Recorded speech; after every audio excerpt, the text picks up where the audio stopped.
ka check your email. It's on the email, the link. Hello.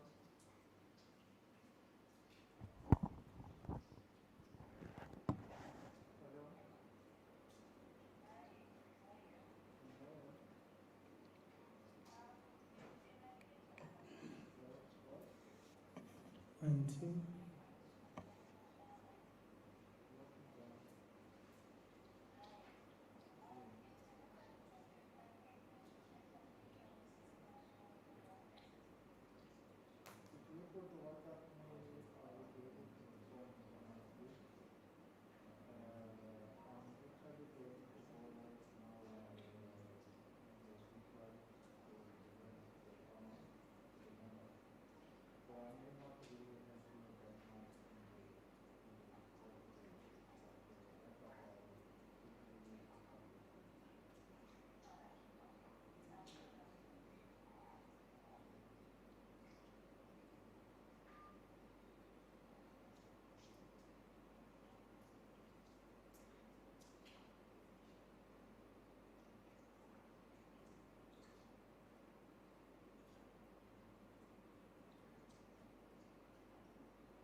Good day, ladies and gentlemen,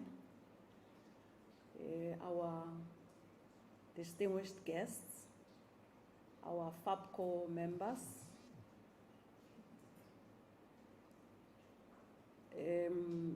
Let me start by just apologizing for our late start.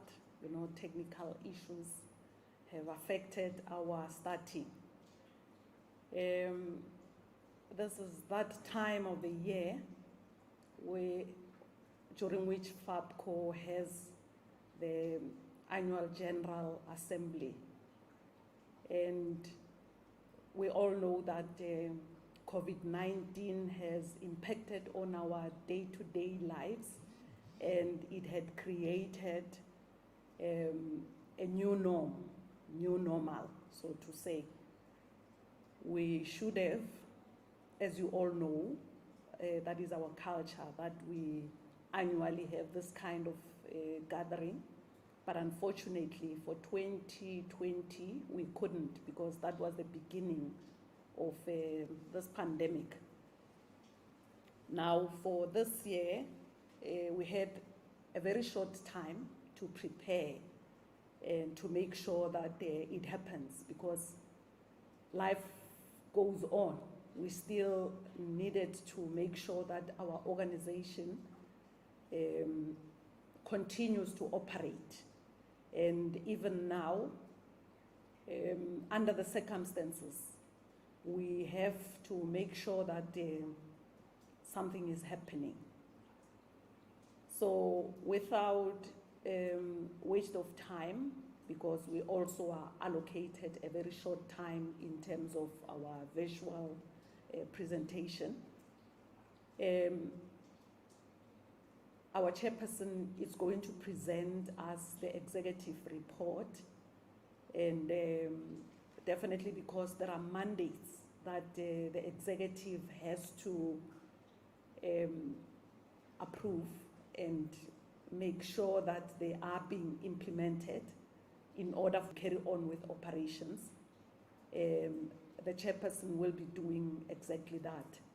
So without further ado, I would hand over to our chairperson of Fabco, Mr. Matebula, to present the Fabco executive report. Over to you, sir. Thank you.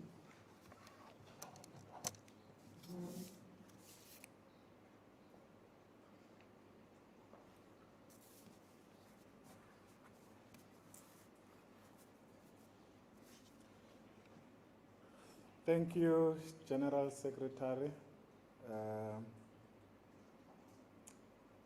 It's a bit uncomfortable. I guess we all have to adapt to the new normal. We have pushed for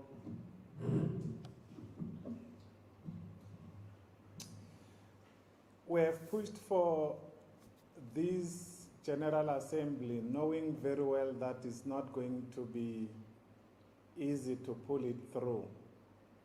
As our tradition, we have made commitments in the past that come during the Human Rights Week, we should be able to have our General Assembly without fail.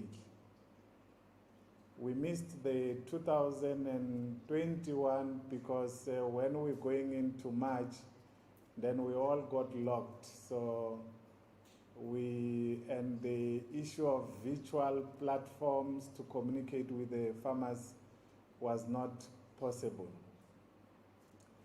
Now, we have been given courage by our partners who committed at early stages of preparations that they will be supporting the General Assembly as well as the conference and other activities that seeks to bring us together as the farmers. So those commitments were enough for us to make sure that come day or come dark or blue, we have our General Assembly, because that's where we get our month. We are coming on this one today, having lost many of our members during this COVID. We have lost a lot of them. I'm not going to list one by one. Before the COVID, we also lost a lot of our members. We would have loved to have them with us today to continue the battle. But the courage that we have, which is being endorsed by our partners, have enabled us to do what, when we first met in 2014, we have managed to achieve what we agreed we must achieve. And what we wanted to achieve is what we call a farm wholesale market. So we are coming back to the farmers and say, even though the COVID regulations have locked us down, we have managed to pull it through, and we are now established as a fully functional wholesale business at Unit 203 in Koankoa Industrial. We have listed number of products, and all of them, you will agree with me that we have managed to negotiate the best of the best in the world. We got ETG,